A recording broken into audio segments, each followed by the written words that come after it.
शौहर जो भी कमाता मुझे 1 रुपया तक न ला कर देता। कई बार मेरी उससे लड़ाई हो जाती क्योंकि सुबह तकरीबन 20 किलो दूध वो लेकर जाता, मगर जब दोपहर को वापस लौटता तो उसके हाथ में एक डब्बा होता जिसे वो कमरे में जाकर छुपा देता। मैं उससे पूछती कि डब्बे में क्या है, तो वो मुझे आगे से जवाब देता कि तुम्हारा इससे कोई मतलब नहीं। मैं भी खामोश हो जाती। शौहर सारा दिन हवेली में रहता। जब मैं हवेली जाने की जिद करती तो कहता तुम घर पर ही रहो, तुमने क्या करना है। घर के हालात बहुत खराब हो चुके थे, मगर पैसे मांगती तो कहता तुझे अपनी माँ के घर भेज दूंगा, इसीलिए चुप करके रहना है तो रह, वरना तुम जा सकती हो।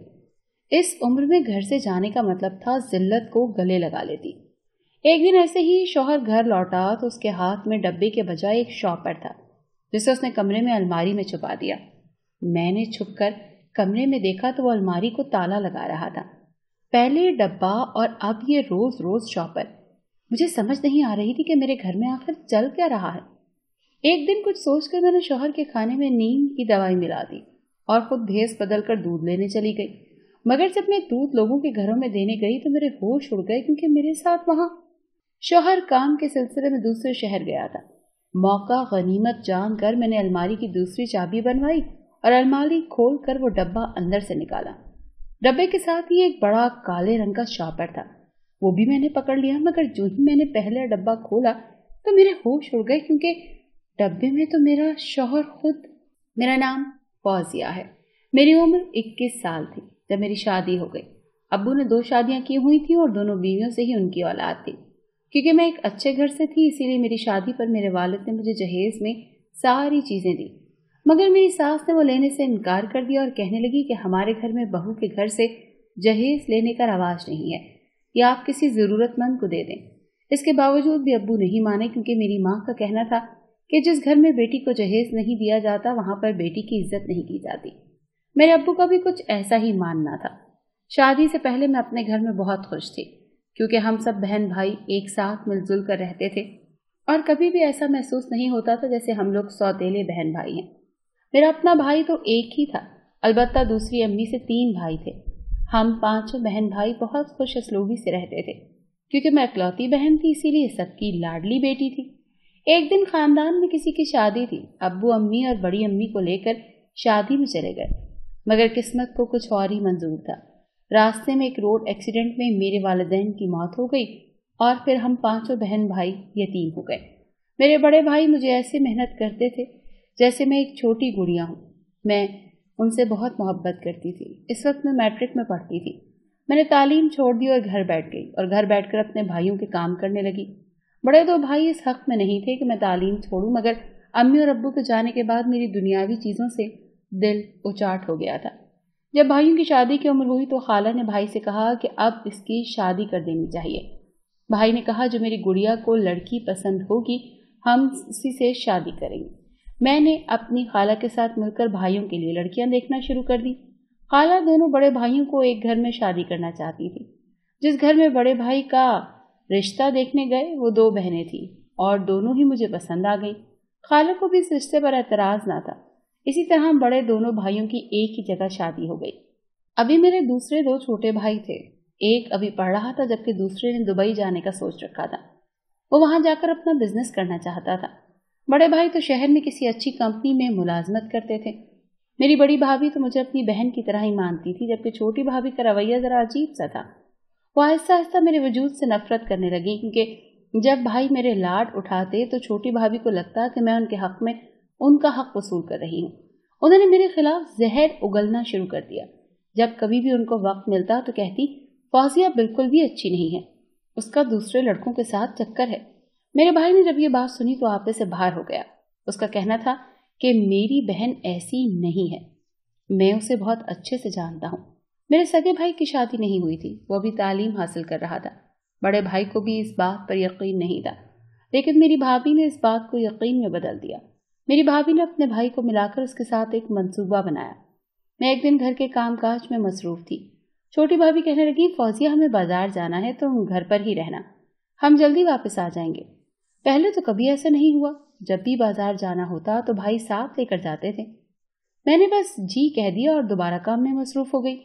मैं इस वक्त घर पर अकेली थी जब दरवाजे पर दस्तक हुई। دروازہ کھولا تو سامنے بھابھیوں کا بھائی کھڑا تھا۔ اس کی آنکھوں میں کچھ عجیب سا تھا کہ میں ڈر گئی۔ میں نے اسے دروازے سے ہی واپس بھیجنا چاہا کہ گھر پر کوئی نہیں ہے، شام کو آنا، مگر وہ زبردستی اندر گھس آیا۔ میں نے جلدی سے دوپٹہ درست کیا اور بھائی کو فون کرنے لگی۔ کمرے میں جانے لگی، اس سے پہلے میں جاتی اس نے میرا ہاتھ پکڑ لیا اور کہنے لگا، میں تم سے بہت پیار کرتا ہوں۔ میں نے اسے اپنا ہاتھ چھڑانا چاہا مگر اس نے اس قدر مضبوطی سے پکڑا تھا کہ میں ناکام رہ گئی۔ میں اس کی بات سن کر غصے میں آ گئی اور کہا کہ میں تمہاری یہ حرکت اپنے بھائی کو بتاؤں گی۔ اس سے پہلے کہ میری کچھ اور میرے قریب آتا، میں اسے اپنا ہاتھ چھڑا رہی تھی کہ اتنے میں میرے دونوں بڑے بھائی آ گئے۔ ان کے ساتھ ہی بھابیاں بھی تھیں۔ میرے بھائیوں کو دیکھ کر بھابھی کے بھائی نے ہاتھ چھوڑ دیا۔ میں دوڑتے ہوئے بڑے بھائی کے گلے لگ گئی، لیکن بھائی نے مجھے پیچھے دھکیل دیا اور کہا کہ تمہیں شرم آنی چاہیے۔ ہم تمہیں کتنا اچھا سمجھ رہے تھے، کتنا مان رہے تھے کہ ہماری گڑیا ایسا کچھ بھی نہیں کر سکتی، مگر تم نے ہماری پیٹھ پیچھے یہ سب کر دیا۔ میری بڑی بھابھی نے مجھے دیکھ کر ہنکارا بھرا اور کہا کہ میں تو شروع دن سے ہی کہتی تھی کہ یہ لڑکی اچھی نہیں ہے۔ بڑی بھابھی کے منہ سے اپنے بارے میں یہ بات سن کر میری سمجھ میں نہیں آ رہا تھا کہ میں کیا کروں۔ میں نے اپنے بھائیوں کو یقین دلانے کی ہر ممکن کوشش کی مگر ان کو میری کسی بات پر یقین ہی نہیں تھا۔ وہ مجھے بد کردار سمجھ رہے تھے۔ بھائی تو وہاں سے چلے گئے۔ جب میرا سگا بھائی گھر لوٹا تو اس کو بھائیوں اور بھابھیوں نے ساری بات سنائی۔ میرے بھائی کو یقین نہیں تھا کہ میری بہن یہ کام کر سکتی ہے۔ یہ ضرور آپ لوگوں کو غلط فہمی ہوئی ہے، مگر بڑے بھائیوں کے آگے اس کی آواز دب گئی تھی۔ وہ میرا دفاع نہ کر سکا۔ چھوٹی بھابھی نے نہ جانے میرے بھائیوں کو کیا کہا تھا۔ بھائی بھی ان کی بات میں آ گئے۔ اب گھر میں میری شادی کی چہمگوئیاں شروع ہو گئیں۔ وہ جلد از جلد میری شادی کر دینا چاہتے تھے کیونکہ بڑی بھابھی حاملہ تھی۔ ان کا کہنا تھا کہ کل کو ہمارے بچوں پر اس کا برا سایہ نہیں پڑنا چاہیے۔ بڑے بھائیوں نے بھی حامی بھر لی۔ مجھے اس موقع پر اپنی امی اور ابو کی بے حد یاد آئی۔ اگر آج وہ ادھر ہوتے تو کبھی بھی میرے ساتھ ایسا نہ ہوتا۔ ایک دن بڑا بھائی میرے پاس آیا اور کہنے لگا کہ فوزیہ، ابو نے اپنی زندگی میں ساری جائیداد دونوں امی سے پوچھ کر تمہارے نام کر دی تھی کیونکہ تم ایک اکلوتی بیٹی تھی، مگر ہم نہیں جانتے تھے کہ ان کی اکلوتی بیٹی ان کے بعد یہ گھٹیا کام کرے گی۔ بھائی کے منہ سے اپنے متعلق یہ الفاظ سن کر میں مر ہی گئی تھی۔ بھائی چاہتے تھے کہ اب میں سب کا حصہ سب کو واپس کر دوں تاکہ وہ کچھ کام دھندا شروع کر سکیں۔ میں یہ بات سن کر پریشان ہو گئی کہ ابو ساری جائیداد میرے نام کیسے کر سکتے ہیں۔ شاید ان کو اسی دن کا ڈر تھا کہ ان کی بیٹی کے ساتھ یہ سلوک کیا جائے گا۔ اب مجھے سمجھ آ رہی تھی کہ بھابھیوں نے میرے ساتھ ایسا کیوں کیا۔ وہ مجھے جائیداد سے دخل انداز کرنا چاہتی تھی، لیکن اگر ان کو جائیداد ہی چاہیے تھی تو اس طرح مجھ سے ویسے ہی مانگ لیتی۔ میرے کردار کو بد کردار کیوں بنا دیا؟ میں نے اپنے سگے بھائی سے بات کرنے کی بہت کوشش کی مگر اس نے میری ایک نہ سنی۔ ایک دن میں کمرے میں بیٹھی رو رہی تھی، اپنی زندگی پر ماتم کنا تھی کہ چھوٹا بھائی میرے پاس آیا اور کہنے لگا، فوزیہ، مجھے تم پر یقین ہے، میں جانتا ہوں کہ تم نے کچھ بھی نہیں کیا۔ میں نے بھابھیوں کی ساری باتیں سن لی تھی جب وہ اپنے بھائی کے ساتھ منصوبہ بنا رہی تھی۔ میں ان کو فون پر باتیں کرتا سن چکا ہوں، لیکن کیونکہ گھر میں سب سے چھوٹا ہوں کوئی بھی میری بات پر یقین نہیں کرے گا۔ لیکن ساری جائیداد تمہارے نام ہے، تمہیں جائیداد کسی کے نام نہیں کرنی چاہیے۔ قسمت نے مجھ پر پتہ نہیں کیسا ظلم ڈھایا تھا کہ میں اپنے بھائیوں کی نظروں میں مشکوک ہو چکی تھی۔ چھوٹے بھائی کو میری پاک دامنی پر یقین تھا۔ اس نے بڑے بھائی سے بات کرنے کی کوشش کی بھی، لیکن بھابھیوں نے پتہ نہیں کس طرح سے ان کے کان بھرے تھے کہ وہ کچھ بھی بات کرنے پر راضی نہیں ہوئی۔ میں صبح اٹھتے ہی اپنے ابا کے وکیل کے پاس گئی اور ان سے جا کر ساری بات بتائی۔ وہ نہیں چاہتے تھے کہ میں ان کے نام جائیداد کروں، مگر میں بضد تھی۔ مجبوراً ان کو بات ماننا پڑی اور پھر ساری جائیداد اپنے بھائیوں کے نام کر دی۔ بھابھی تو پہلے ہی میرے لیے رشتہ دیکھ چکی تھی، انہوں نے میری شادی کر دی۔ جس روز میں نے ساری جائیداد اپنے چاروں بھائیوں کے نام کی، اس سے اگلے دن میرا نکاح رکھ دیا گیا۔ بھائیوں سے میں نے بات کرنے کے آخری وقت تک بہت کوشش کی، لیکن کوئی بھی بات سننے پر راضی ہی نہیں تھا۔ چھوٹا بھائی میری رخصتی پر بہت رویا۔ وہ سب کچھ جانتا تھا مگر خاموش تھا، اور یوں میں اپنے بھائیوں کے گھر کو ہمیشہ ہمیشہ کے لیے چھوڑ کر سسرال آ گئی۔ شادی کا سارا جہیز وکیل نے تیار رکھا تھا کیونکہ ابا نے ان کے ذمے یہ کام لگایا تھا۔ وہ اپنی زندگی میں ہی اس فرض سے آزاد ہو گئے تھے۔ ساس نے لینے سے انکار کر دیا مگر وکیل نے پھر بھی بھیج دیا کیونکہ وہ ابا کے دوست تھے۔ میری ساس تو زیادہ تر بیمار ہی رہتی تھی۔ میرا شوہر اکلوتا بھائی تھا۔ شوہر مجھ سے بہت محبت کرتا تھا مگر شوہر کی حرکتیں کچھ مشکوک سی تھی۔ سسرال آ کر میں نے مائکے کو بھول جانے کی ہر ممکن کوشش کی مگر جیسا ہم سوچتے ہیں ویسا کبھی بھی نہیں ہوتا۔ और मायके को भूल जाना, ये तो नामुमकिन सी बात है। शादी के 4 माह बाद ही अल्लाह ताला ने मेरी सुन ली और मैं हामला हो गई। मैंने खूबसूरत से बेटे को जन्म दिया। मैं नहीं जानती थी कि मेरे भाई कैसे हैं, किस हाल में हैं। वो तो अपने भांजे को देखने भी नहीं आए थे और ना ही उनको पता था कि उनकी बहन अभी है या मर गई है। मेरा शौहर इस मामले में बहुत ही अच्छा था। उसने कभी भी मुझसे मेरे भाइयों के मुतालिक नहीं पूछा था और ना ही ये कहा था कि तुम अपने भाइयों की तरफ नहीं जाती। शायद वो भी हालात से वाकिफ था।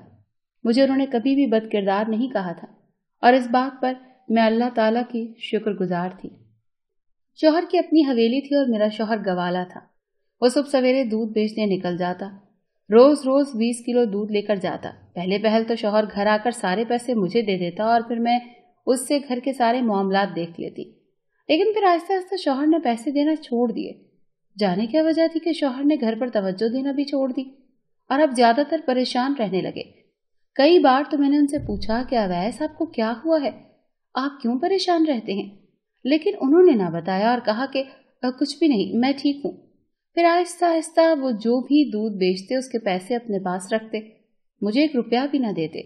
घर के हालात इस कदर तंग हो चुके थे कि मैंने तंग आकर सिलाई कढ़ाई करना शुरू कर दी और जो भी उससे पैसे आते घर को देख लेती या फिर बेटे के अखराजात पूरे कर लेती। अवैस तो जैसे हमको फरामोश ही कर चुका था। कई बार मुझे अपने भाइयों की याद सताती। दिल करता कि अपने भाइयों की तरफ एक दफा जाऊं। शायद अब उनको मेरी पाक दामनी का यकीन आ गया हो, लेकिन मैं मजबूर थी, मैं ऐसा न कर सकी। वो रोजाना 20-25 किलो दूध लेकर जाता, लेकिन जब शाम को वापस लौटता तो उसके हाथ में एक डब्बा होता जिसे वो जाकर अलमारी में छुपा देता और उसकी चाबी हर वक्त उसके पास रखता। मैंने कई बार अलमारी खोलने की कोशिश की कि देखूं तो सही कि इसमें है क्या, लेकिन अलमारी को ताला लगा होता। अब जब भी शौहर जाता तो वापसी पर उसके हाथ में शॉपर होता जो वो मुझसे छुपा कर कमरे में ले जाता और जाकर अलमारी में रख देता। अब मेरा बेटा भी बड़ा हो रहा था और ये नहीं कि मैं दूसरी बार हामला हो चुकी थी और बहुत जल्दी हमारी जिंदगी में नए फर्द का इजाफा होने वाला था। मगर इस बात से भी शौहर को कोई परवाह नहीं थी कि शायद वो जानकर भी अनजान था। पहले शौहर का मुझे घर में खर्च ना देना और फिर डब्बा और शॉपर। अब मुझे तजस्सुस होने लगा कि आखिर देखूं सही कि ये सारा मामला है क्या। मेरा शौहर किसी गलत काम में तो नहीं मुलव्विस। ये डर मेरे दिल में कुंडली मारे था। 2 दिन बाद मैंने एक मंसूबा तैयार किया और अपने शौहर को खाने में नींद की दवा मिलाकर खाना खिला दिया। जब देखा कि शौहर बेहोश होकर सो चुका है तो भेस बदल कर खुद शौहर की जगह हवेली से किसी लड़के को साथ लेकर गवाला बनकर दूध देने चली गई। मेरे होश उड़ गए जब मैंने देखा कि मेरा शौहर वो आधा दूध मेरे छोटे भाई के घर देने जाता है।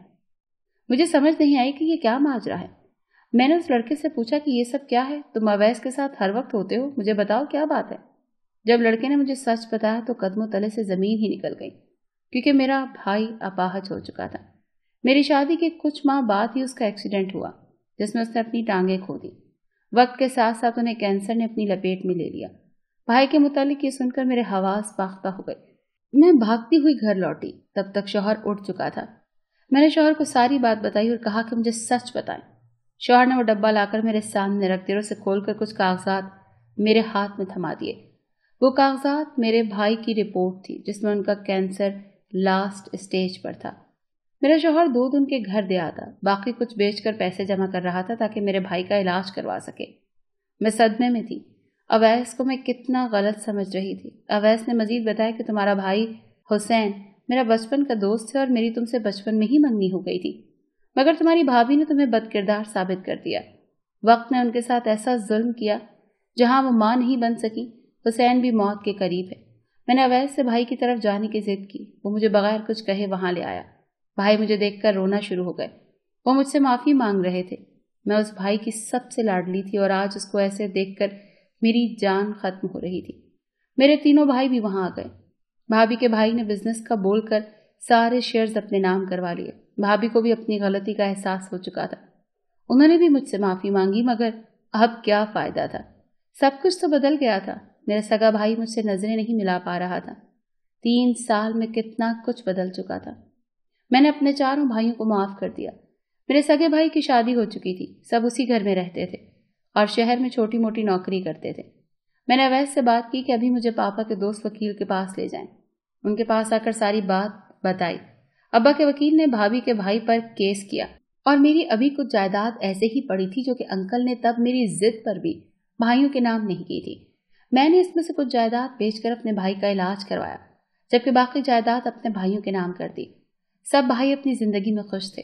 حسین بھائی آپ مجھ سے پہلے سے بھی زیادہ محبت کرتے تھے۔ میرے دونوں بچے ان کو مجھ سے زیادہ عزیز تھے۔ اپنے بھائیوں کو خوش دیکھ کر میں بہت خوش تھی اور اللہ کا شکر ادا کرتی تھی کہ اس نے اویس جیسا شوہر مجھے دیا۔